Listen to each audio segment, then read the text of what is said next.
દ્રશ્ય બતાવું છું।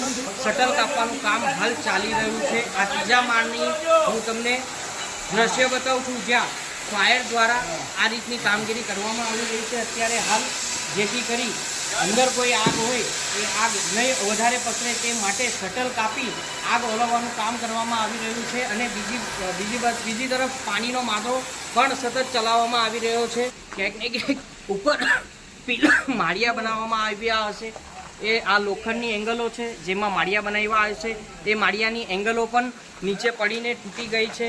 ત્યાં આપ જોઈ શકો છો કે મોટી સંખ્યામાં માલ મૂકવામાં આવ્યો હશે સાડીનો, એ સાડીનો માલ પણ બળીને હાલ ખાક થઈ ગયો છે।